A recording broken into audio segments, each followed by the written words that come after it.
Hello my dear friends, CA foundation May 2025 aspirants. अब हमारे paper को ज़्यादा दिन नहीं बचे हुए हैं। So it's the date 19th of May 2025, जब आप जो इतने महीनों की मेहनत है उसको दिखाने जाने वाले हो। Right everyone. So quantitative aptitude का 30 डेज स्टडी स्ट्रेटजी लेकर आया हूँ। मेरा नाम है CA Pranav Popat and I am the faculty for quantitative aptitude at foundation level and cost and management accounting at intermediate level. To the point जाएंगे, कुछ important बातों पर मैं आपको गाइडेंस दूंगा, रिसोर्सेज के बारे में जानकारी दूंगा और छोटा सा ही वीडियो रखेंगे तो फटाफट आप लोग जो है 1.5x या 2x में देखकर 2-3 मिनट में इसको खत्म कर दीजिएगा। ठीक है, सुनिए। सबसे पहले मैं बता दूं कि जो प्लानिंग है ना वो आपकी सिचुएशन के हिसाब से होगी। आप कोई भी दूसरे स्टूडेंट से कंपैरिजन नहीं कर सकते। जैसे कोई एक्स्ट्रा चीज़ें कर रहा है, कोई ये कर रहा है, कोई वो कर रहा है, तो आप पहले ये देखो कि सिचुएशन किसकी क्या है। अगर किसी ने बहुत टाइम से क्लासेस करके रखी हुई हैं और उसका रिवीजन भी हो गया है तो फिर उसको एक्स्ट्रा चीज़ें करनी चाहिए। लेकिन अगर आपकी हालत ख़राब है, मतलब आपका अभी सिलेबस ही नहीं हुआ था या क्लासेस आपने ली थी इनकम्प्लीट रह गई या फिर आपने कुछ भी नहीं पढ़ा हुआ है, तो अकॉर्डिंगली आपको आपके हिसाब से टारगेट रखना चाहिए कि क्या करना है। क्योंकि सब कुछ जो है लिमिटेड टाइम में नहीं हो सकता, समझ रहे हो। तो अपनी सिचुएशन को असेस करो और उसके हिसाब से प्लान करो, और जितने दिन बचे हैं उसमें वो प्लान फिजिबल है कि नहीं उसको देखो। अब मैं कुछ जनरल बातें बता देता हूं, जैसे कि अब जो समय आ चुका है ना वो एमसीक्यूज प्रैक्टिस का आ चुका है। मतलब अगर आपको अभी कॉन्सेप्ट रिवाइज करना है तो आप वीडियो लीजिए वन शॉट वाले और उससे फटाफट कॉन्सेप्ट रिवाइज कर लीजिए, उसमें से क्वेश्चंस कर लीजिए। बट इसके अलावा अपना ज़्यादा टाइम जो है अलग अलग एमसीक्यूज को देखने में लगाइए। मैं अज्यूम कर रहा हूँ कि आपने क्लासेस एक्सेट्रा कर ली हैं, तो अब आप क्लासेस का एक बार रिवीजन भी कर चुके होंगे। तो अब अपने आप को और बेटर बनाने के लिए हमें क्या करना है सर? और बेटर बनाने के लिए हमको और नए नए टाइप के एमसीक्यूज देख कर जाना है। पर उसके लिए सबसे सही सोर्स क्या होता है? कोई भी रैंडम बुक उठा लें क्या? नहीं। उसके लिए आपको जो पास्ट ईयर के पेपर्स होते हैं उनके क्वेश्चंस और जो mock test paper ICAI release करता है उनके क्वेश्चंस। अब with the given available time अगर आप सारे कर पा रहे हो तो बहुत अच्छी बात है, लेकिन कम से कम 4-5 अटेम्प्ट के तो करने का ट्राई करिए आप। ठीक है, पीवाईक्यूज भी और एमटीपीज भी, तो आपको अलग अलग वेराइटीज भी पता चलेगी। दूसरी बात, मॉक टेस्ट पेपर का इंपॉर्टेंस अब बहुत बढ़ जाता है। काफ़ी सारे बच्चे बहुत टाइम से पढ़ रहे हैं, उन्होंने क्लास वाइज टेस्ट दे दिए, चैप्टर वाइज। उसके बाद उनको कॉन्सेप्ट में भी ग्रिप है, उन्होंने शायद कंपाइलर भी कर लिया है, लेकिन पेपर को आपने फील नहीं किया है कि वो 2 घंटे में आप 100 क्वेश्चन को कैसे मैनेज करोगे। कैसे आपको जब हैवी क्वेश्चन आएगा तो आप उसको स्किप करके इजी क्वेश्चन पहले करोगे, और कैसे 2 घंटे में मैक्सिमम आउटपुट दे पाओगे।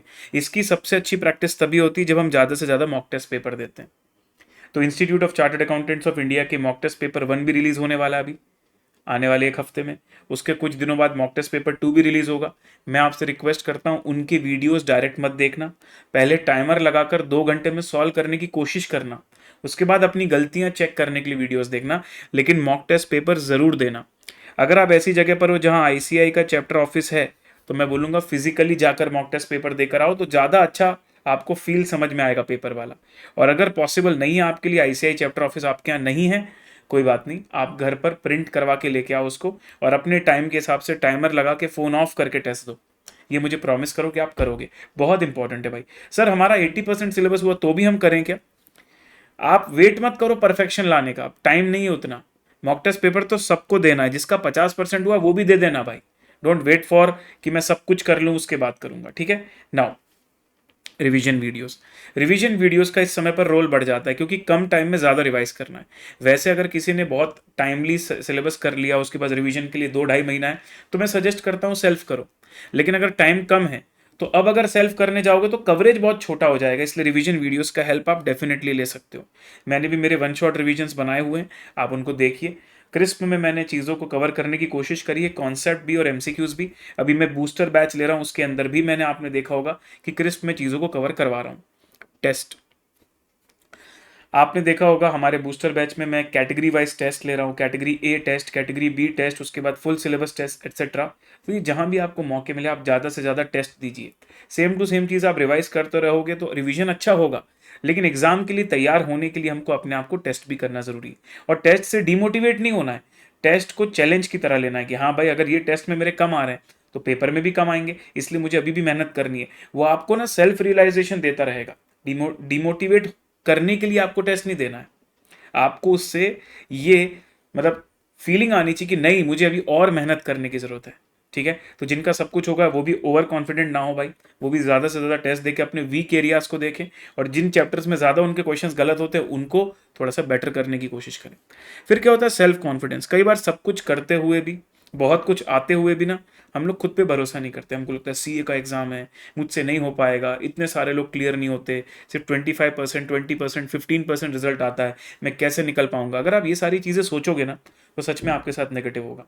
लेकिन अगर आप ये सोचोगे अरे 15% लोग निकाल लेते हैं तो मैं क्यों नहीं निकाल पाऊंगा, 15% में 15-20 हज़ार बच्चे हैं तो मैं उन 15-20 हज़ार बच्चों में क्यों नहीं हो सकता। तो ट्राई टू अंडरस्टैंड, आप कैसा सोचते हो आपके साथ वैसा होता है। इसलिए प्लीज पॉजिटिव सोचो, अपने आप के ऊपर कॉन्फिडेंस रखो।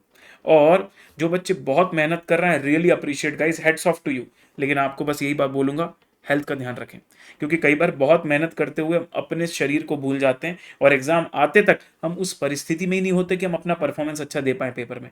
तो इसका भी दिमाग में जो है रखना कि भाई आपको हेल्थ मेंटेन करके चलनी है पेपर तक। राइट एवरीवन, थोड़ा टाइम निकालिए, फ्रेश एयर में जाइए, छोटी मोटी वॉक कीजिए और एक्सरसाइज एक्सेट्रा कर सकते हो तो वो करो, मेडिटेशन करो भाई, सबका फायदा बहुत ज़्यादा होता है।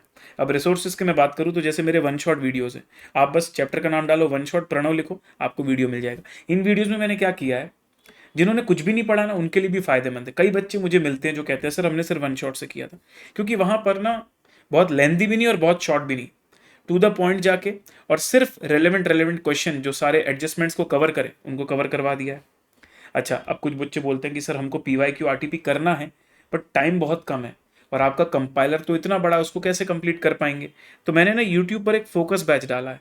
फोकस बैच के अंदर मैंने जितने भी हमारे कैटेगरी A और B वाले चैप्टर्स हैं उनके इंपॉर्टेंट MCQ जो अलग अलग वेराइटीज़ के हैं कंपाइलर के अंदर, वो सॉल्व करवाएं। सर क्या ये भी यूट्यूब पर अवेलेबल है? जी हाँ, जो भी मैं रिसोर्सेज बता रहा हूँ सब फ्री है, ये भी फ्री है, ये भी फ्री है। अच्छा, कोई बच्चा टाइम से सिलेबस कर लिया है, अभी कंपाइलर करने जा रहा है लेकिन टाइम बहुत लग रहा है, या कंपाइलर के स्टार वाले क्वेश्चन में उसको प्रॉब्लम आ रही है, MCQ कंपाइलर सीरीज के नाम से भी वीडियो सीरीज अवेलेबल है, वहां जाके आप उन क्वेश्चंस को देख सकते हो। किसी के पास कंपाइलर करने का समय ही नहीं है तो सीधे जाके सीरीज देख लो, यहाँ सीधे सीधे मैंने वही क्वेश्चन करवाए हैं जिसमें कुछ खास है, जिसमें कुछ स्पेशल है, तो आपकी मल्टीपल वेराइटीज कवर हो सकती कम टाइम में।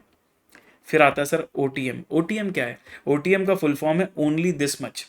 कुछ चैप्टर्स ऐसे हैं जो बच्चे काफ़ी छोड़ के जाते हैं, जैसे probability, theoretical distribution, set relation function, permutation combination. मैं बोलता हूँ ये मूर्खता है अगर आप ये चैप्टर छोड़ के जा रहे हो।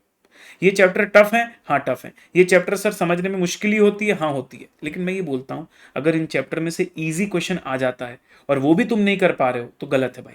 तो अगर तुम OTM वाले सेशन देख लोगे जिसमें मैंने उन चैप्टर्स का सिर्फ सिलेक्टिव पार्ट रिवाइज करवाया हुआ है, समझाया हुआ है, ताकि अगर उन चैप्टर में से कोई इजी क्वेश्चन आते हैं तो वो आपको बन जाएंगे। अगर आप में से किसी ने किया है तो कमेंट पर ये भी बताना कि आप लोगों को OTM से फायदा हुआ कि नहीं, ताकि दूसरों को भी पता चले कि OTM का रोल क्या है। थ्योरी है ज़रूरी।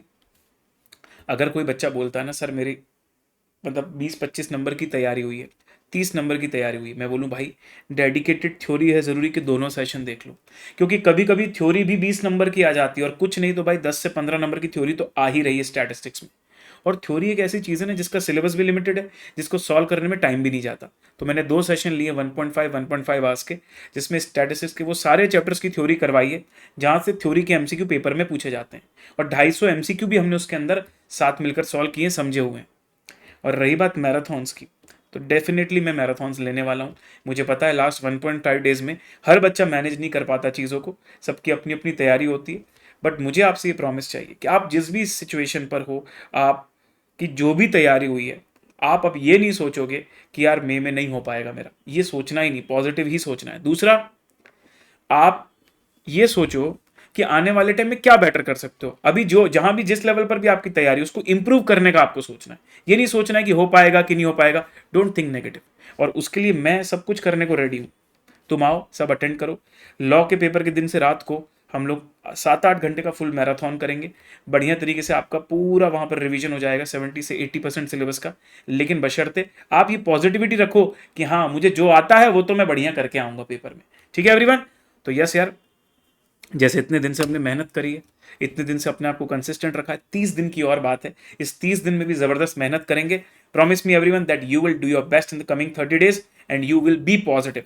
सो सभी लोग चैट बॉक्स में या कमेंट बॉक्स में लिख देना, yes sir we will be positive in the coming 30 days, यही बहुत इंपॉर्टेंट है, ताकि जो भी आपकी सिचुएशन है उससे बेटर आप पेपर में कर आओ। ठीक है, बनता हुआ भी आपसे बने, और जो नहीं बन रहे थे उसमें भी थोड़ा आपका दिमाग पॉजिटिवली कुछ ना कुछ तो करके आ ही जाएगा और आप पास हो जाओगे। तो all the best guys, and जो हमारी सीरीज़ है बूस्टर की चल रही है, आप बिल्कुल उसको ज्वाइन करिए। और डिफरेंशिएशन इंटीग्रेशन का OTM भी मैं लेने वाला हूँ अपकमिंग मंडे को। बाकी जो मैंने OTM सीरीज़ की वीडियोस हैं प्लानर शीट पर डाले हुए हैं, और ये जो भी मैं रिसोर्सेज की बात कर रहा हूँ, चाहे मेरे वन शॉट हैं, फोकस बैच है, MCQ कंपाइलर सीरीज़, इन सब का मैं जो लिंक है वो इस वीडियो के डिस्क्रिप्शन पर डाल दूंगा, तो इसका फ़ायदा उठाइएगा। Thank you so much guys, bye bye, take care, see you and all the best, जय हिंद।